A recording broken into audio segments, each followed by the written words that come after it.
চলে যাচ্ছি আমার স্নেহের আদরের তৃতীয় সেমিস্টারের ছাত্রছাত্রীদের কাছে। প্রচুর পরিমাণে ব্যাচ আছে, ব্যাচ চলছে অনলাইন অফলাইন, তোমাদেরও ব্যাচ চলছে, যার জন্য সময় দেওয়াটা একটুখানি কষ্টকর হয়ে ওঠে।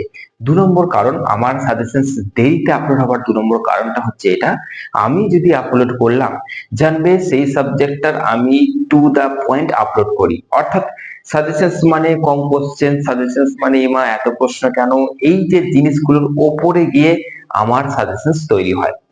আমার সাজেশনস তৈরি হওয়া মানে জানবে সেই বইটাকে তুমি গিলে খেয়ে নিচ্ছ, এমন কিছু প্রশ্ন গোটা বই থেকে আমি কভার করি। ওকে, কমিয়ে দেওয়া মানে হচ্ছে কিছু অধ্যায় কমে গেল, আর যদি এক্সাম হলে সেই অধ্যায় থেকে পরীক্ষা এলো, তখন তুমি কি করবে? তাহলে তুমি একটা জিনিস মাথায় ঢুকিয়ে নাও, এই এসএন একাডেমির কোনো সাজেশন আপলোড হওয়া মানে হচ্ছে যে এই কোশ্চেন্স গুলো আমি যেগুলো পড়ছি তার মানে হচ্ছে বইটা আমার কভার হয়ে গেল। এবং গোটা বই থেকে প্রশ্ন দিচ্ছি এরকমটা নয়, গোটা বইয়ের যত অধ্যায় রয়েছে সেই অধ্যায়ের পুঙ্খানুপুঙ্খ গুরুত্বপূর্ণ ভিভিআই প্রশ্নগুলো তোমাদের সামনে আমি তুলে ধরি। তার মানে কি, পুরো অধ্যায় করা হয়ে গেল মানে পুরো বই করা হয়ে গেল? তার মানে এটা নয় যে সব কোশ্চেন, সেটাকে সাজেশনস বলে না। তার মানে সাজেশনস কমও থাকবে, গোটা অধ্যায় গোটা বই কভার করা থাকবে, সেটা হচ্ছে একটা বেস্ট সাজেশনস।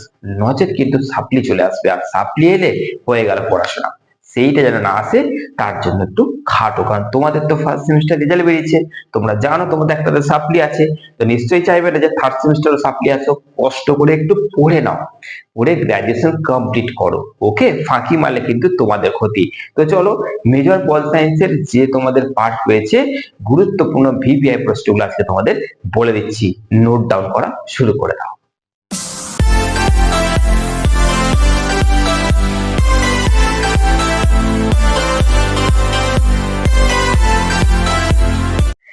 মেজর 1 পল সায়েন্সের যে গুরুত্বপূর্ণ প্রশ্ন এসএন একাডেমির তরফ থেকে তার স্নেহের ছাত্রছাত্রীদের প্রদান করা হচ্ছে, সেটা হচ্ছে তুলনামূলক শাসন ব্যবস্থা ও রাজনীতি। এটা তোমাদের কোর্স টাইটেল।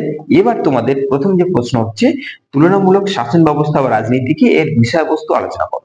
এই বিষয়বস্তুর মধ্যে আমার কাছে যারা পড়ছে সেই স্টুডেন্টদের যে নোট আমি বানিয়েছি, সেই নোটের মধ্যে অর্থাৎ বিষয়বস্তুর মধ্যে বৈশিষ্ট্য আছে, উদ্দেশ্য আছে, অর্থ ও প্রকৃতি আছে। তার মানে বুঝতে পারছো এমন করে নোটটা বানিয়েছি যে যদি বৈশিষ্ট্যও দিয়ে দেয়, অর্থ প্রকৃতি দেয়, মানে বুঝতে পারছো যে উদ্দেশ্য দিয়ে দেয়, তাহলে তারা এই একটা নোট থেকে কিন্তু উত্তর করে আসতে পারবে।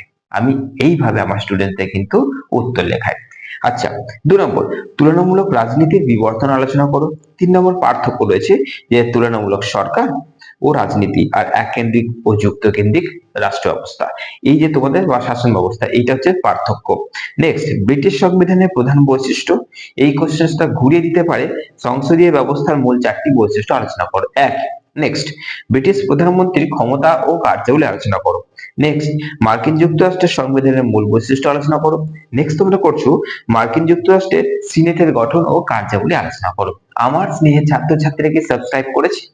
তোমরা কি সাবস্ক্রাইব করেছো না করোনি?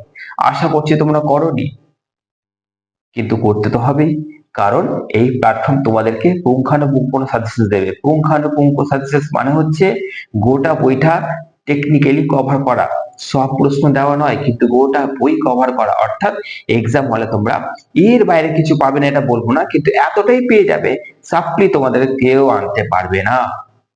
তাহলে এরকম একটা প্ল্যাটফর্মকে অবশ্যই সাবস্ক্রাইব করতে হবে। করে নিয়েছো, আশা করছি, থ্যাংক ইউ। চলো, নেক্সট হচ্ছে কি তোমাদের, দেখো মার্কিন যুক্তরাষ্ট্রের সিনেটের গঠন ও কার্যাবলী তো বললাম।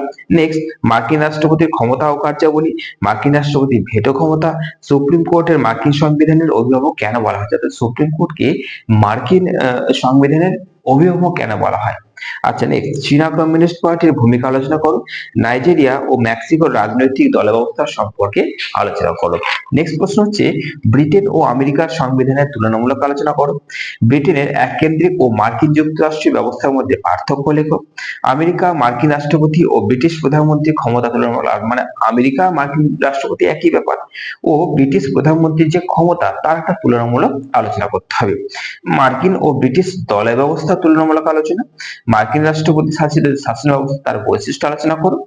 দক্ষিণ দক্ষিণ সহযোগিতা বলতে কি বোঝো? আর লাস্ট কোশ্চেন, ভারত গ্লোবাল সাউথের কণ্ঠস্বর ব্যাখ্যা করো।